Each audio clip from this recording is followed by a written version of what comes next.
नमस्कार दोस्तों, स्वागत है आप सभी का। और जो हम बातचीत कर रहे हैं फिजिक्स को लेकर के, हम लोगों ने गति वाला टॉपिक स्टार्ट कर दिया था। उसी चीज़ को लेकर के हम आज आगे बढ़ रहे होंगे।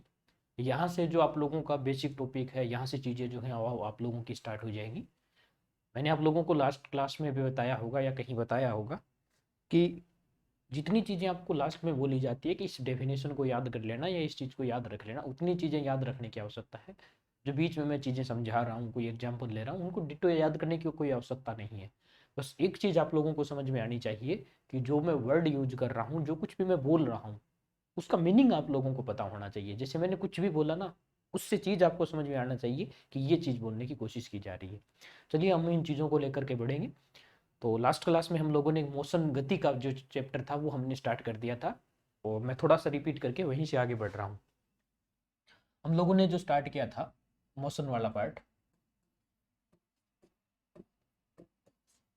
गति की परिभाषा जो बताई थी, वो क्या बताई थी कि किसी वस्तु की समय के साथ, मान लो टाइम डिफरेंस में जो स्थिति में परिवर्तन आता है,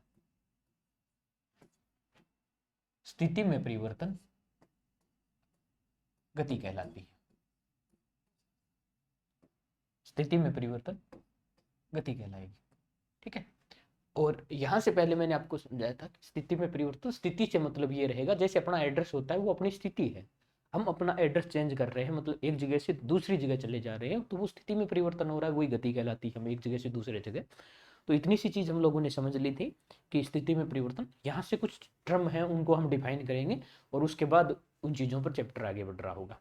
चलिए हम बातचीत करते हैं, और आराम से समझना है, कोई दिक्कत वाली बात है नहीं। देखो, पहले दो पॉइंट हैं जिनके बारे में हमें समझना है। पहला पॉइंट है जिसमें दूरी, और दूसरा होगा विस्थापन।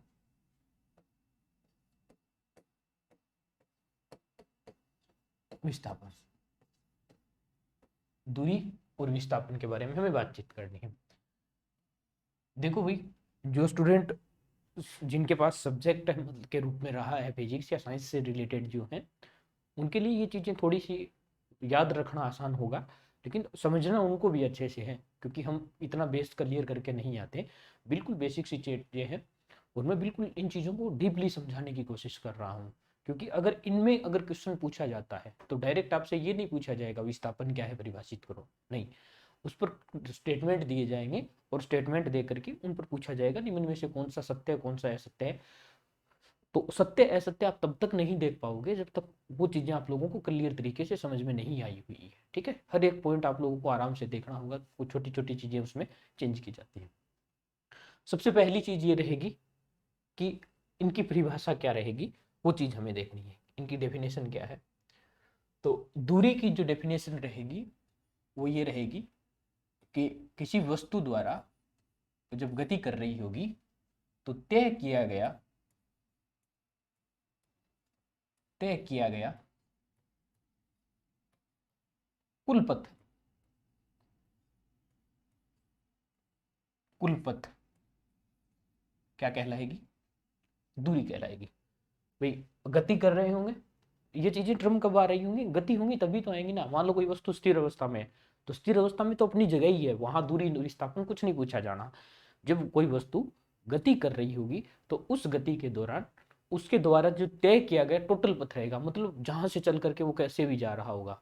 मतलब एक से जा रहा है, इस प्रकार गति कर रहा है, तो जहां से भी गुजर रहा है उसके द्वारा तय किया गया जो टोटल पथ रहेगा, उस पथ की जो लंबाई होगी वो क्या कहलाएगी, दूरी कहलाएगी।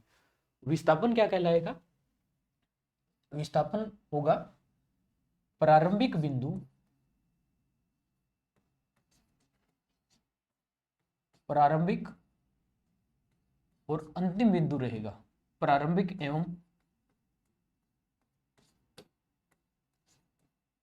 अंतिम बिंदु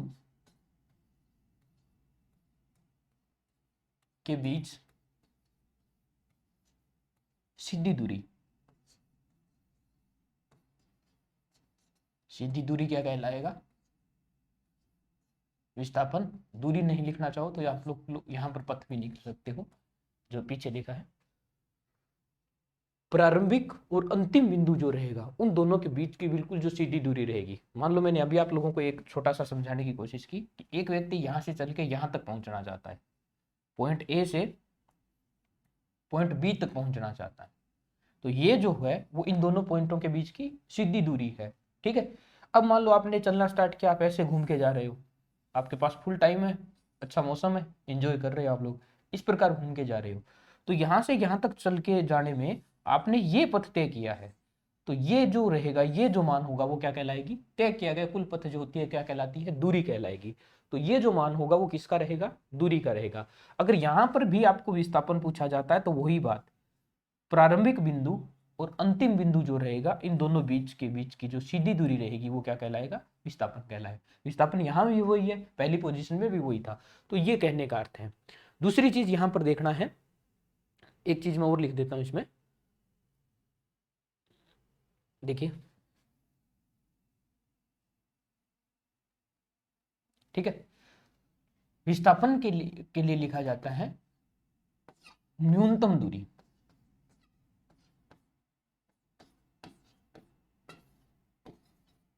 ठीक है, न्यूनतम दूरी रहेगी जो हमने देखा था, प्रारंभिक पॉइंट अंतिम पॉइंट के बीच की सीधी दूरी जो होती है, लंबवत दूरी जो होती है, उसका न्यूनतम पथ होता है।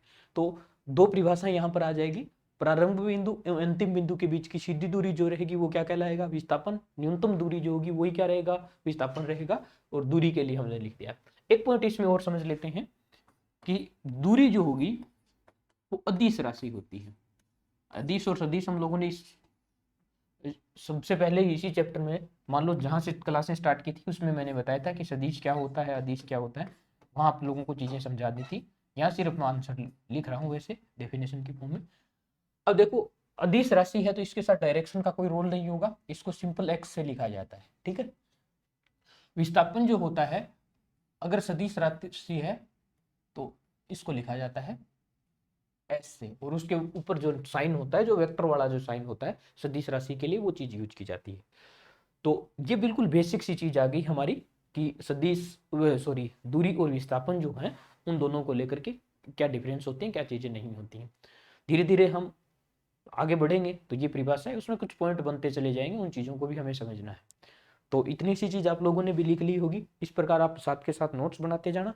मैं यहाँ से नेक्स्ट सीरीज ले रहा हूँ क्योंकि इसमें कुछ पॉइंट और लिखने हैं, हमें पॉइंट और लिखेंगे तो यहाँ पर मैं बैक करके इसमें ऐड कर लूंगा। ठीक है, पहले आप लोग समझिए, उसके बाद इस चीज पर आगे बढ़ते हैं। चलिए मैं एक एग्जाम्पल लेता हूँ इस पर, और उसके बाद ही इस चीज को समझते हैं। ठीक है, इस एग्जाम्पल को आपको याद रखने की आवश्यकता नहीं है, सिंपल सी बात है, मैं आपको समझाने की कोशिश कर रहा हूँ। तो आप लोग एग्जाम्पल को समझना, उसके साथ जो पॉइंट बनेगा वो हम बैक जा करके लिख लेंगे। मान लो कि आपका घर है और इस स्थान को मैं पॉइंट ए नाम दे देता हूँ, ए पोजीशन पर हम लोग हैं। भाई अपना घर है तो ये अपना क्या रहेगा, एड्रेस, एड्रेस है तो क्या है अपनी ये स्थिति, तो पोजीशन हमारी ये रहेगी। अब यहां से चल करके आप लोगों को मान लो कॉलेज जाना है, ये कॉलेज आप लोगों की कॉलेज है, तो उसके लिए मैं पॉइंट बी लिख देता हूँ। ए पोजीशन पर आप हैं, ये आपका घर है, बी पोजीशन पर आप चल के जाओगे, आपको कॉलेज जाके आना है तो कॉलेज चले जाओ। ठीक है, और मैं एक बार सपोज कर लेता हूँ कि इन दोनों के बीच, इन दोनों पॉइंटों के बीच की ये जो दूरी है वो कितनी है, 10 मीटर। मान लिया कुछ भी सपोज कर दी है एक बार, कोई दिक्कत नहीं। यहाँ से आपको कैलकुलेट करना है आपके दूरी का मान कितना आया है, विस्थापन का मान कितना है, वो चीज देखनी है। चलिए देखते हैं। देखो, ए पोजीशन पर अगर कोई व्यक्ति था, वो चल के अगर बी तक जा रहा है, तो हमें देखना है, देखो इस डायरेक्शन में वो गया है, इस दिशा में वो गया है, तो उसके द्वारा तय किया गया जो टोटल पथ होगा वो क्या है, यहां से चल के यहां तक जाने में इसने कितनी दूरी तय की है, 10 मीटर। 10 मीटर दूरी तय की है। तो मैं लिख लेता हूं यहां पर नीचे, एक्स ए बी का जो मान है वो कितना आ गया हमारे पास, 10 मीटर आ जाए। भाई ए से चल करके वो कहां तक गया है, बी तक गया, तो यहां तक से यहां तक चलने में उसने कितनी दूरी तय की, 10 मीटर तय की है। दूसरा हमारा था विस्थापन। विस्थापन को हम कैसे लिखते हैं, एस वेक्टर से लिखेंगे। एस वेक्टर से लिखेंगे तो क्या आ जाएगा, यहां से चल के ये प्रारंभिक पॉइंट है, ये अंतिम पॉइंट है, इन दोनों पॉइंटों के बीच की सीधी दूरी, ये 10 मीटर सीधी दूरी है, इन दोनों के बीच लंबवत दूरी, तो ये क्या रहेगी, 10 रहेगी। ठीक है, अब ये देखो हमें इसके साथ वेक्टर लगाया तो डायरेक्शन भी लिखनी है, ये आगे की तरफ गया है। तो लास्ट क्लास में मैंने आप लोगों को एक छोटी सी चीज ऐसे समझाई थी, एक्स डायरेक्शन में अगर आगे बढ़ते हैं तो उसके लिए प्लस यूज करेंगे, वाई डायरेक्शन में प्लस ऊपर जाए तो प्लस, ये माइनस हो जाता है और ये माइनस हो जाता है, उसके अकॉर्डिंग मैं यहाँ पर क्या लिख लेता हूँ, प्लस लिख देता हूँ। आप प्रो भी लिख सकते हो, कोई भी चीज यूज कर सकते हो, आप लोग एरो भी दर्शा सकते हो, तो वो आपकी, लेकिन मैं इस प्रकार से चीजों को दर्शा रहा हूँ। ठीक है, ये एक पॉइंट हो गया। अब मान लो आप कॉलेज की छुट्टी हुई और कॉलेज से चल करके आप लोग कहाँ गए, वापस पोजीशन बी पर आ गए, सॉरी ए पर वापस आ गए। यहाँ से आप कहाँ गए, कॉलेज, और कॉलेज से वापस कहाँ पर आ गए, घर पर आ गए। अब यहाँ पर आप लोगों को लिखना है, आप लोग एक्स, पहले ए बी ए लिखा है मैंने, इस ए बी ए का मतलब क्या है, ए से बी तक गए, बी से वापस ए तक आ रहे। ठीक है, ये लिखा है। तो तय की गई दूरी जो रहेगी, तय किया गया जो पथ है वो कितना, आप 10 मीटर गए थे, वो 10 मीटर कहाँ गए, वापस आ गए, तो 10 और 10 ये मान कितना हो जाएगा आप लोगों का, 20 मीटर हो जाएगा। अब आप लोगों को चेक करना है कि इसके लिए विस्थापन का मान कितना है। ठीक है, ये भाई आप सब लिखते जाना साथ में, एस ए बी ए जो भी है, आप लोग समझाने के लिए ये चीजें। वहां पर जो डायरेक्ट मैंने लिखा है, मैं इसको 1 लिख लेता हूँ, चलो पहली बार और दूसरी बार। आप यहां से चल के यहां तक गए हो, तो यहां से यहां तक इन दोनों पॉइंटों के बीच की जो सीधी दूरी का मान है वो कितना था, +10 है। तो +10 का मतलब आप लोग डायरेक्शन में आगे बढ़े थे।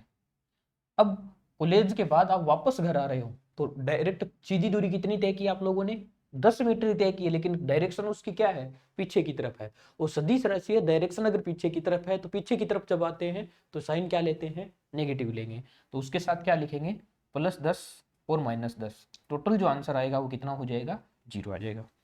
ठीक है, तो यहां से आप कॉलेज गए, कॉलेज से वापस घर आ गए, तो आपके द्वारा जो पे विस्थापन का मान है वो कितना आ गया है, 0 आ गया है। ठीक है, तीसरी चीज देखें, मान लो थोड़ी देर बाद आपके दोस्त ने कॉल किया कि मैं अकेला ही हूँ यार, घर पे आ जा, खेलते हैं।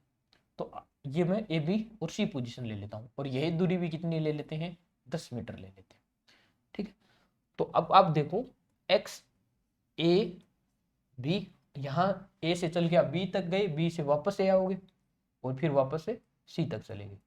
अब आपने तय की गई जो दूरी है वो कितनी है, वो आप लोगों को लिखनी है।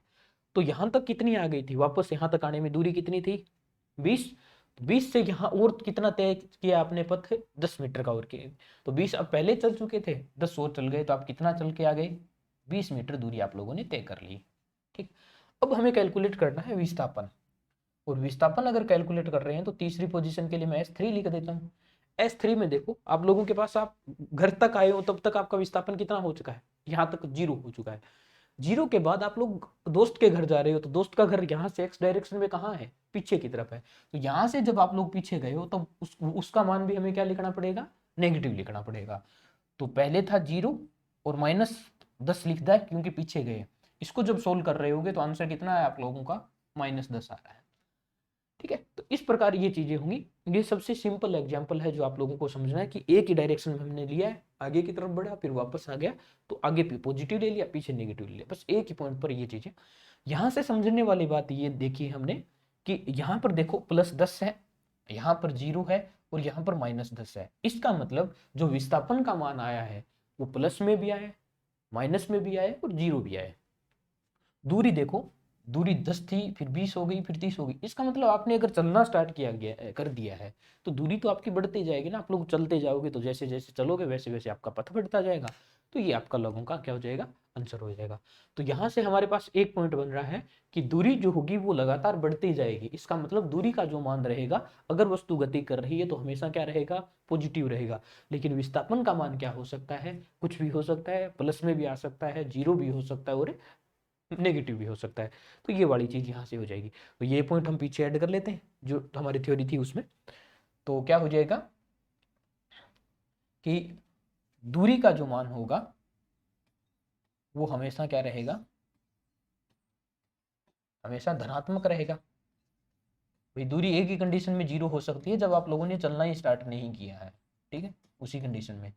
तो दूरी का मान जो रहेगा हमेशा पॉजिटिव रहेगा, लेकिन विस्थापन का जो मान हो है वो पॉजिटिव भी हो सकता है, हमने अभी देखा था, वो जीरो भी हो सकता है और वो नेगेटिव भी हो सकता है, पॉजिटिव नेगेटिव जीरो कुछ भी हो सकता है। तो ये चीज़ आपको ध्यान रखनी है। अब यहाँ से अगर बेस पे आप लोगों से डेफिनेशन पूछी जा सकती है तो ये बना सकता है कि विस्थापन एक सदिश राशि है, तय की गई दूरी न्यूनतम होगी तो विस्थापन कहलाता है। विस्थाप यहाँ से चेंज जैसे किया जाता है, दूरी का मान क्या हो सकता है, अगर वस्तु गति कर रही है तो दूरी का मान नेगेटिव भी हो सकता है। हम उस टाइम विस्थापन को समझ जाते हैं, वहां पर कई बार इस प्रकार की मिस्टेक हो जाती है। तो ये थी बेसिक डेफिनेशन को लेकर के एक एग्जाम्पल हमने देखा है। तो आज की क्लास में यहीं पर स्टॉप कर रहा हूँ। नेक्स्ट जो भी क्लास रहेगी उसमें इसी प्रकार हम एक या दो एग्जाम्पल लेकर के थोड़ा सा हम इस चीज़ को ज़्यादा क्लियर करने की कोशिश करेंगे। तब तक आप इस चीज़ को ध्यान रखें। और बिल्कुल छोटी छोटी चीज़ें इसलिए बताई जा रही है आप लोगों को कि ये बिल्कुल बेस में है, चीज़ें आसान है, आप लोगों को याद करनी है। हो सकता है किसी के लिए थोड़ी बहुत नहीं हो, लेकिन क्लास के साथ आप समझते जाएं। मुझे नहीं लगता कि जो मैंने आज बोला है उसमें से आप लोगों को ऐसा कुछ भी होगा जो समझ में नहीं आने वाला है। कहीं भी ऐसा लग रहा है कि थोड़ी बहुत कोई दिक्कत आ रही है तो आप लोग कमेंट कर सकते हो, और एक बार फिर से आप लोग थोड़ा रिपीट करके देखने की कोशिश करें। मुझे उम्मीद है आप लोगों को ज़रूर फ़ायदा मिलेगा। तो एक नए सेशन के साथ बहुत जल्द हम आप लोगों से मिल रहे होंगे। तब तक के लिए धन्यवाद। जय हिंद।